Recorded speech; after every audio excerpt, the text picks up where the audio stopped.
I'm going to tell about 2-3 stories. I'm going to keep it real short. Number 1, put God first. Put God first in everything you do. Everything that you think you see in me, everything that I've accomplished, everything that you think I have, and I have a few things, everything that I have is by the grace of God. Understand that. It's a gift. 40 years ago, March 27th, 1975, it was 40 years ago, just this past March, I was flunking out of college. I had a 1.7 grade point average. I hope none of you can relate. I had a 1.7 grade point average. I was sitting in my mother's beauty shop. They still call it beauty shops now? What they call it now? Yeah, I was sitting in the beauty parlor. I was sitting in my mother's beauty parlor, and I'm looking in the mirror, and I see behind me this woman under the dryer. And every time she looked up, every time I looked up, she was looking at me, just looking me in the eye. And I didn't know who she was, and I said, she said, somebody give me a pen, give me a pencil. I have a prophecy. March 27, 1975. She said, boy, you are going to travel the world and speak to millions of people. Now, mind you, I flunked out of college. I'm thinking about joining the army. I didn't know what I was going to do, and she's telling me I'm going to travel the world and speak to millions of people. Well, I have traveled the world, and I have spoke to millions of people. But that's not the most important thing, the success that I had. The most important thing is that what she taught me and what she told me that day has stayed with me since. I've been protected. I've been directed. I've been corrected. I've kept God in my life, and it's kept me humble. I didn't always stick with him, but he always stuck with me. So stick with him in everything you do. If you think you want to do what you think I've done, then do what I've done and stick with God. Number 2, fail big. That's right. Fail big. Today is the beginning of the rest of your life, and it can be very frightening. It's a new world out there. It's a mean world out there, and you only live once. So do what you feel passionate about. Take chances professionally.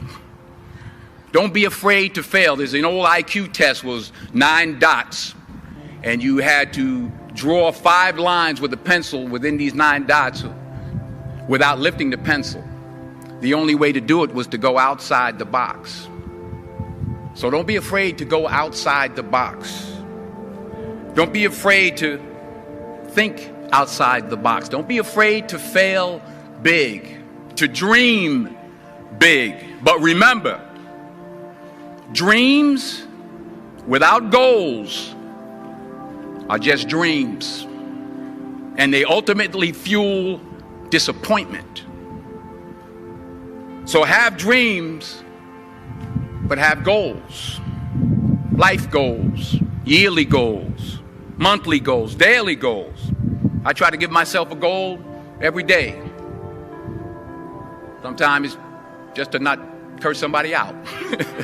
Simple goals, but have goals. And understand that to achieve these goals, you must apply discipline and consistency. In order to achieve your goals, you must apply discipline, which you have already done, and consistency every day, not just on Tuesday and miss a few days. You have to work at it every day. You have to plan every day. You've heard the saying, we don't plan to fail, we fail to plan. Hard work works. Working really hard is what successful people do. And in this text, tweet, twerk world that you've grown up in, remember, just because you're doing a lot more doesn't mean you're getting a lot more done. Remember that. Just because you're doing a lot more doesn't mean you're getting a lot more done. Don't confuse movement with progress. My mother told me, she said, yeah, because you can run in place all the time and never get anywhere. So continue to strive, continue to have goals, continue to progress. Number 3, you'll never see a U-Haul behind a hearse. I'll say it again. You'll never see a U-Haul behind a hearse. I don't care how much money you make, you can't take it with you. The Egyptians tried it. They got robbed. That's all they got. You can't take it with you. And it's not how much you have. It's what you do with what you have. We all have different talents. Some of you will be doctors, some lawyers, some scientists, some educators, some nurses, some teachers. Yeah, okay. Some preachers.